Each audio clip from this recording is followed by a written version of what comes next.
যে বাংলাদেশ এই মুহূর্তে রাজনৈতিক কঠিন সময় পার করছে। কারণ একটা সময় যে ছিল দমন নিপীড়ন যে একটা রাজনীতি, সেই রাজনীতি ছিল। কিন্তু আমাদের যারা পূর্বপুরুষ যারা ছিল তারা 71 কে ধারণ করেছে, মনে প্রাণে ধারণ করেছে। এর পরবর্তী সময় সে 2024 সালে এই যে ফেসিজম ছিল সেটাতে রক্ষা করে আমাদের এই জেনজি যে জেনারেশন তারা এটাকে স্বাধীনতা বলেছে। তবে আমি এই বিষয়ে স্পষ্ট করতে চাই যে 1971 সালকে বাদ দিয়ে কিন্তু আমরা স্বাধীনতা কল্পনা করতে পারি না। আসসালামু আলাইকুম। বাংলাদেশের রাজনৈতিক পথে অনুষ্ঠানে সবাইকে স্বাগতম। আজকে অতিথি আমাদের সাথে আছে মোহাম্মদ মিজানুর রহমান, সিনিয়র উপস্থাপক সিএনটিভি। কেমন আছেন ভাইয়া? এই তো ভালো, আপনি কেমন আছেন? আলহামদুলিল্লাহ ভালো। আপনার কাছে আমি প্রথমে একটা প্রশ্ন রাখতে চাই, সেটা হচ্ছে আপনি সিএনটিভি একজন খুব পুরাতন এবং সিনিয়র রিপোর্টার, সেই হিসেবে আপনি খুব দক্ষ রাজনৈতিক দল থেকে বিভিন্ন রাজনৈতিক দল থেকে বিভিন্ন ধরনের নেতাকর্মীদের থেকে অনেক মতামত শুনেছেন, গ্রহণ করেছেন। তার পরিপ্রেক্ষিতে আপনার কি মনে হয় বাংলাদেশ রাজনীতি আজকে কোন পথে? অসংখ্য ধন্যবাদ। প্রথমে আপনাকে ফার্স্ট অফ অল আমি থ্যাঙ্কস দিতে চাই। আমার আসলে প্রচুর অভিজ্ঞতা থেকে আমি বলছি যে বাংলাদেশ 24 পরবর্তী সময়ে বাংলাদেশ কিন্তু একটা রাজনৈতিক ক্রাইসিস চলছে।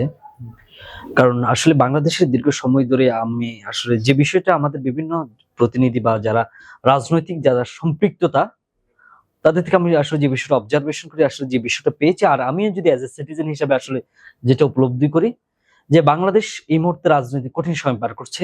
কারণ একটা সময় যে ছিল দমন নিপীড়ন যে একটা রাজনীতি, সেই রাজনীতি ছিল। মত প্রকাশের স্বাধীনতা ছিল না, বাক স্বাধীনতা ছিল না। 24 গণঅভ্যুত্থান পরিবর্তে বাংলাদেশের মানুষ অনেক সুন্দর স্বপ্ন দেখছেন, আকাঙ্ক্ষা অনেক ভালো প্রত্যাশা অনেকেরই আছে।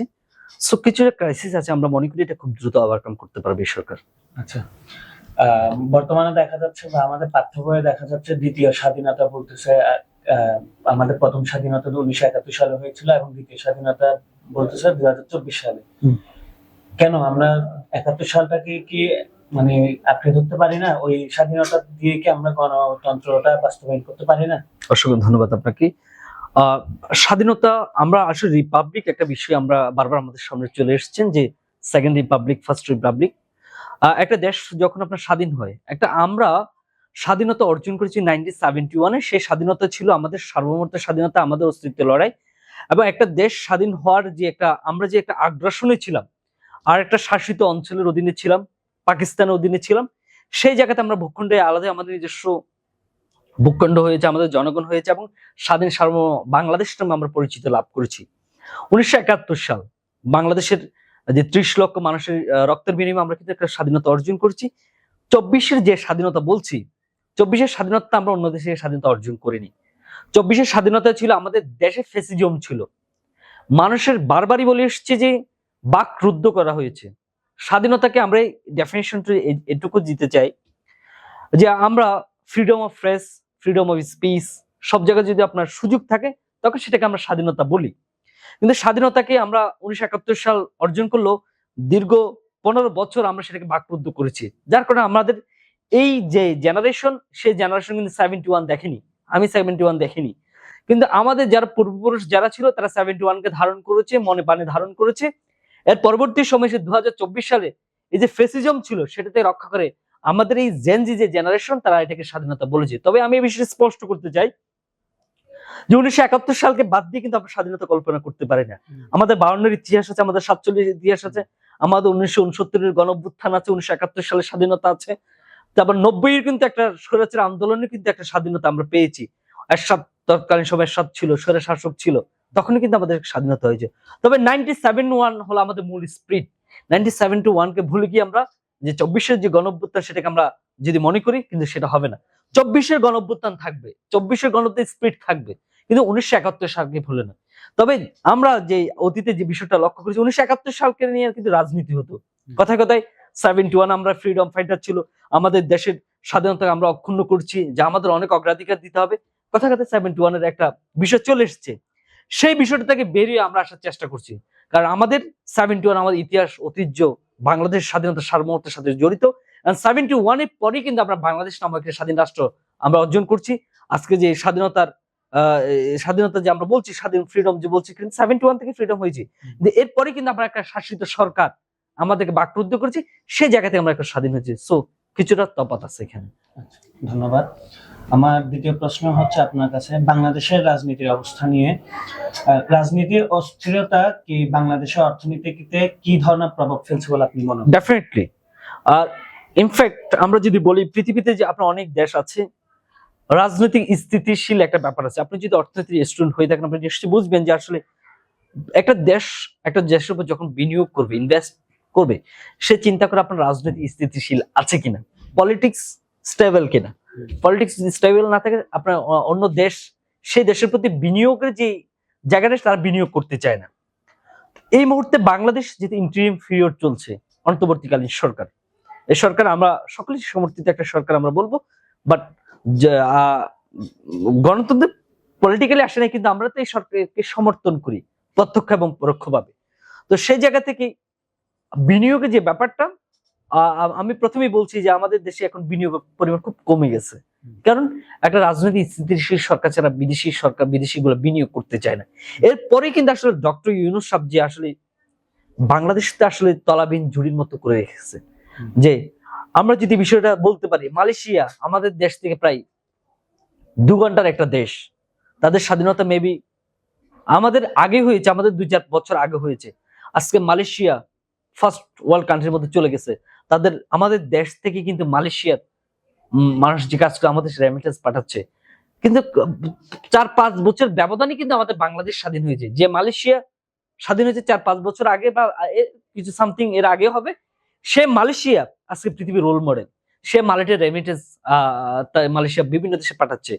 আমরা কেন করতে পারিনি? আমাদের অর্থনীতিতে আমরা ধস নামিয়েছি। আমাদের প্রায় $28 লক্ষ 28 লক্ষ টাকা বিদেশে পাচার হয়েছে, মানি লন্ডারিং হয়েছে। আমরা আমাদের দেশকে ভালোবাসতে পারিনি, যার কারণে আমরা অর্থনৈতিক ক্রাইসিস পড়ছি। আমাদের সামিট গ্রুপের মতো বড় বড় গ্রুপ এদেশ থেকে টাকা পাচার করছে, সালামের মতো বড় বড় গ্রুপ এদেশকে ব্যাংক রাফট করছে, ব্যাংক দুর্নীতি, ব্যাংকের দেউলিয়া করেছে। অর্থনৈতিক এখন যে ব্যাংকগুলো কোনো মতে টিকে আছে, অর্থনৈতিক অবস্থা খুবই খারাপ। সো ইনফ্যাক্ট বিদেশিরা এখন আমাদের দেশের প্রতি বিনিয়োগ তেমনটা এখনই করছেন। তবে অন্তর্বর্তীকালীন ইন্টারিম যে সরকার সে চেষ্টা করছে যে আসলে যারা বিনিয়োগ করে, সো সেই জায়গাতে আমরা মনে করি যদি একটু প্রতিনিধিত্বশীল সরকার, জনপ্রতিনিধিত্ব সরকার যদি এই মুহূর্তে আসে, সেক্ষেত্রে বাংলাদেশের বিনিয়োগের পরিমাণ বাড়বে। বর্তমান সরকার জনগণের যে আকাঙ্ক্ষা ছিল যে সংস্কারের জন্য বর্তমান সরকার দায়িত্ব নিছে, অ্যাকচুয়ালি তারা কি সেই দায়িত্বটা সম্পূর্ণভাবে পূরণ করতে পারছে নাকি তারা কিছু কোনো জায়গায় ব্যর্থতা দেখা দিচ্ছে? দেখুন, ব্যর্থতা এবং সফলতা মুদ্রার এপিঠ ওপিঠ। প্রথমে বলছি যে আসলে 24-এর যে গণঅভ্যুত্থান হয়েছে তখন তো আসলে বাংলাদেশ ক্রাইসিস মোমেন্টে ছিল। ঠিক সেই মুহূর্তে আমরা যারা ছাত্র জনতা বা সাধারণ মানুষ মনে করছে আসলে প্রফেসর ডক্টর মোহাম্মদ ইউনূস একজন ওয়ার্ল্ড সেলিব্রিটি এবং ওনার একটা গ্রহণযোগ্যতা আছে, অর্থনৈতিক গ্রহণযোগ্যতা আছে, তবে উনি রাষ্ট্র তো কখনো চালাননি, এই জায়গায় তিনি নতুন। সো আমরা ওনাকে নিয়ে এসেছি বাংলাদেশে, আনার পর ওনাকে আমরা চিফ অ্যাডভাইজার বাংলাদেশে ইন্টারিম পিরিয়ডে আমরা ওনাকে অন্তর্বর্তীকালীন সরকার হিসেবে আমরা ইনক্লুড করি। কিন্তু অন্তর্বর্তীকালীন সরকার যখন গঠন করে, অন্তর্বর্তী সরকার অ্যাটলিস্ট মনে এখন 7 মান্থ মেবি রানিং, যে অন্তর্বর্তীকালীন সরকারের অনেকগুলো চ্যালেঞ্জ ছিল। অর্থনৈতিক চ্যালেঞ্জ ছিল, রাজনৈতিক চ্যালেঞ্জ ছিল, আইন শৃঙ্খলার অবনতি ঘটছে। সেই জায়গা থেকে যেহেতু অন্তর্বর্তীকালীন সরকারের সবগুলো মুখ নতুন দেশ, ভাই শুনেন, একটা বিষয় হচ্ছে আপনার আন্দোলন করার দেশ চালানোর বিষয়টা এক না, এটাকে আমরা কখনো এক জায়গায় রেঞ্জ করতে পারবো। তো সেই জায়গা থেকে ডক্টর ইউনূস থেকে শুরু করে প্রফেসর মোহাম্মদ ইউনূস থেকে শুরু করে যারা অন্তর্বর্তীকালীন সরকারে যারা অ্যাডভাইজার যারা আছেন, সকলেই কোনো না কোনো ক্ষেত্রেই ব্যক্তিগত জীবনে সফল, প্রত্যেকে ব্যক্তিগত জীবনে সফল, কিন্তু তার রাজনৈতিক জীবন তো সফল না। তো সেই জায়গা থেকে তো ওনারা এই সরকারে এসেছেন, এই সরকারের অনেক সফলতা আছে, আমি মনে করি অনেকই সফলতা আছে, ব্যর্থতা তো থাকবে। তো ব্যর্থতা আমরা আসলে সমালোচনা করতে চাই না এই মুহূর্তে, কারণ আমরা যদি ব্যর্থতার সমালোচনা করা উচিত, তবে আমি এতটুকু সমালোচনা করতে চাই না যাতে করে সরকার ব্রেক পয়েন্টে যায়। কারণ সরকারকে আমরা ইন্সপায়ার করতে হবে, সরকারকে আমরা সুযোগ দিতে হবে। এখন আস্তে আস্তে কিন্তু পরিস্থিতি অনেকটা উন্নত হচ্ছে বলে আমার মনে হচ্ছে। বর্তমান বা প্রশাসনিকের যে জায়গাটা আছে, যে আমরা বিভিন্ন জায়গায় ধর্ষণ, গণহত্যা বা চুরি ডাকাতি গুলো দেখা দিচ্ছে, তা নিয়ে বর্তমান সরকারের অবস্থাটা কেমন বা কেমন হওয়া উচিত বলে আপনি মনে করেন? আপনি বর্তমান সরকার একজন আপনার এই স্বরাষ্ট্র উপদেষ্টা আছেন, ওনার নাম হচ্ছে ব্রিগেডিয়ার জেনারেল না, ওনার মেজর, আই থিঙ্ক, আমার মনে পড়ছে না এখন। তো উনি হচ্ছে অন্তর্বর্তী সরকারের উপরে আপনার স্বরাষ্ট্র উপদেষ্টা। পুলিশ প্রশাসন কিন্তু স্বরাষ্ট্র উপদেষ্টার অধীনে থাকে। সো এই ইন্টারিয়াম যে পিরিয়ড বা অন্তর্বর্তীকালীন সরকারের যে পিরিয়ড চলছে, সে জায়গা থেকে আমরা দেখছি যে আসলে আইন শৃঙ্খলা কিছু অবনতি ঘটছে। আমরা এটাকে পুরোপুরি অবনতি ঘটবো না, বলবো না, কারণ এখানে তো প্রত্যেকটা মানুষের তো একটা একটা আইডিওলজি বিশ্বাস করে, রাজনৈতিক আইডিওলজি প্রত্যেকটা মানুষ থাকে। সেক্ষেত্রে আপনার প্রশাসনিক ক্ষেত্রে তাদের একটা আইডিওলজিতে ছিল, সেই জায়গা থেকে একটু বিশৃঙ্খলা তৈরি হয়েছে। প্রশাসন কিন্তু কাজের প্রতি একটু স্ট্রং ছিল না, এখন মোটামুটি স্ট্রং হচ্ছে, দেশে দর্শন বেড়ে যাচ্ছে। তবে আপনি ইন্টারিম পিরিয়ড যেটা চলছে, এর আগে যদি আপনি হিসাব করেন বিগত সরকার আমলে ধর্ষণের পরিমাণ কিন্তু অনেক বেশি ছিল। আমরা এটা এই মুহূর্তে হাইলাইট করছি। তবে এ সরকার বলছে আসলে 90 দিনের মধ্যে ধর্ষণের বিচার করা উচিত। আমি ব্যক্তিগতভাবে মনে করি যে অ্যাজ এ সিটিজেন হিসেবে মনে করি ধর্ষণের বিচার 90 দিন আগে সম্পন্ন করতে হবে এবং উল্লেখযোগ্য বিচার হইতে হবে, যাতে বাংলাদেশের কোনো নারী, কোনো শিশু যাতে আর ধর্ষণের, যাতে জঘন্যতম অপরাধের যাতে শিকার না হয়। আমাদের দেশের যারা আমরা ওমেন এম্পাওয়ারমেন্ট নিয়ে কাজ করি, নারীর ক্ষমতায়ন নিয়ে কাজ করি, নারীদের আমরা স্বাবলম্বী করার চেষ্টা করছি। আজকে আমরা ছেলেরা যেমন ঘরে বাহিরে কাজ করছি, নারীরা তো তেমন ফ্রিডমলি কাজ করা উচিত। তাদের ব্যক্তি স্বাধীনতা কোথায়, তাদের সিকিউরিটি ইস্যু কোথায়, সেটাকে রাষ্ট্রকে মেক শিওর করতে হবে। রাষ্ট্র যদি ব্যর্থ হয় তাহলে একটা দেশ ব্যর্থ হবে। তো সেই জায়গা থেকে আমি মনে করি যে অন্তর্বর্তীকালীন সরকার চেষ্টা করছে। ইতিমধ্যে আপনারা দেখছেন যে কিছুদিন আগে 8 বছরের শিশু গণধর্ষণ হয়েছে, সরকার সচেষ্ট চেষ্টা বাঁচানোর জন্য পারেনি। আমার মনে হয় যে এই যে শিশু যে গণধর্ষণে যে মারা গেছে, পরবর্তী সময়ে তিনিও পারে চলে যাবেন সৃষ্টিকর্তার নিকট, উনি জবাব চাবেন যে আমাকে যে ধর্ষণ করা হয়েছে আমার কি বিচার করা হয়েছে, আমার জন্য কি করেছে, বাংলাদেশ নিরাপদ নয় কেন, এই প্রশ্ন যখন করবে আমরা কিন্তু সকলেই দায়ী। আমরা যে ধর্ষণ করছে তাকে দায়ী করব না, আমরা কিন্তু প্রত্যক্ষ এবং পরোক্ষ আমরা সবাই দায়ী। কারণ আমরা বাংলাদেশকে যে দর্শনের বিচার আমরা কখন মুখোমুখি করতে পারিনি, দর্শকদের উল্লেখযোগ্য বিচার আমরা করতে পারিনি। আমরা মনে করি ইন ফিউচারে এমন বিচার হওয়া উচিত, কেউ যাতে জঘন্যতম অপরাধের আপনার যে তার কখনো অগ্রসর যাতে না হয়। সো সেই জায়গাতে অন্তর্বর্তী সরকার চেষ্টা করছে আসলে ডিসিপ্লিন নিয়ে আসার জন্য। আচ্ছা, থ্যাংক ইউ। আপনার কাছে আমার একটা প্রশ্ন, তরুণদের রাজনীতির আগ্রহ কমছে নাকি বাড়ছে, এবং ছাত্র রাজনীতি বর্তমান অবস্থা কেমন, আপনার মতামত? অবশ্যই, অসংখ্য ধন্যবাদ। একটা সময় ছিল বাংলাদেশের ইয়াং জেনারেশন রাজনীতি বিমুখ ছিল, মানে ইয়াংটা জেনারেশন আসলে রাজনীতি আসতে চাইতো না, কারণ যেখানে দুর্নীতি, ব্যাংক রাফ, তারপর হচ্ছে আপনার ভাইয়া ভাইয়া গ্রুপ ছিল। হ্যাঁ, সো এই জায়গাটা কিন্তু আসলে মানুষ অপছন্দ করে, মানে ইয়াং জেনারেশন আসতে চায় না। কেন আসতে চায় না? তারা মনে করে যে আসলে বাংলাদেশে পড়াশোনা করছি, দেন বিদেশে চলে যাব, বাইরের দেশে চলে যাব, ওখানে লাইফ স্টে করবো। কিন্তু আমি দেখছি 24 গণ অভ্যুত্থানের পরে বাংলাদেশের যে ইয়াং জেনারেশন একটা রাজনৈতিক স্বপ্ন দেখছেন। তারা মনে করছেন যে একটা জাতি যদি ঐক্যবদ্ধ হয় সবকিছু পরিবর্তন করা সম্ভব। সেই জায়গা থেকে বর্তমান যে ইয়াং জেনারেশন রাজনীতিতে আসতে চায়, কারণ ইয়াংদের থেকে কিন্তু নতুন নতুন মেধা, বুদ্ধি, প্রজ্ঞা বের হচ্ছে, কারণ তারাই তো আগামী দেশের রাষ্ট্রের কর্ণধার। তারা রাজনীতি আসা উচিত এবং অনেকেই চেষ্টা করছে রাজনীতি আসা উচিত। সফলতা ব্যর্থতা থাকবে। আমাদের যে সমাজ, সভ্য সমাজ, একটা সময় ছিল আমরা আনসিভিলাইজড ছিলাম, অসভ্য ছিলাম। মানুষ এখন সভ্যতার অগ্রসর হচ্ছে, পৃথিবী ডিজিটালাইজেশন হচ্ছে, অ্যাডভান্স হচ্ছে। সেই জায়গাতে বাংলাদেশ আমরা পিছিয়ে কেন থাকবো? আমাদের দেশে কিন্তু ইয়াং জেনারেশন রাজনীতি পছন্দ করছে, তারা মনে করছে তাদের মাধ্যমে একটা পরিবর্তন সম্ভব। সো যারা আসছে তাদের আমাদের ওয়েলকাম জানানোর প্রয়োজন। ধন্যবাদ। আপনার কাছে আমার একটা প্রশ্ন হচ্ছে, বাংলাদেশ রাজনৈতিক দলগুলোর মধ্যে কি অভ্যন্তরীণ গণতন্ত্র কি আছে নাকি নেই? অবশ্যই আছে। অভ্যন্তরে যদি গণতন্ত্র না থাকতো তাহলে অন্তর্বর্তীকালীন সরকার টিকে থাকার কোনো সুযোগ নেই। কেন নাই? আমি আপনাকে বলি, আপনি অভ্যন্তরীণ যে গণতন্ত্র বলছেন, হ্যাঁ, অভ্যন্তরীণ গণতন্ত্র কিছুটা রাজনীতিতে এক একজন এক একটা প্রেক্ষাপট নিয়ে মাঝে আলোচনা করতে চায়, সবাই কিন্তু জনগণের অ্যাটেনশন ড্র করতে চায়, সেক্ষেত্রে কিছু ভিন্নতা থাকবে। কিন্তু আমি মনে করি এই মুহূর্তে সবার ঐক্যমত আছে। কেমনে আছে আমি বলি, যখনই প্রফেসর ডক্টর মোহাম্মদ ইউনূস যখনই সব রাজনৈতিক দলকে রাখে তখনই তারা ঐক্যমত প্রোগ্রামে যায়।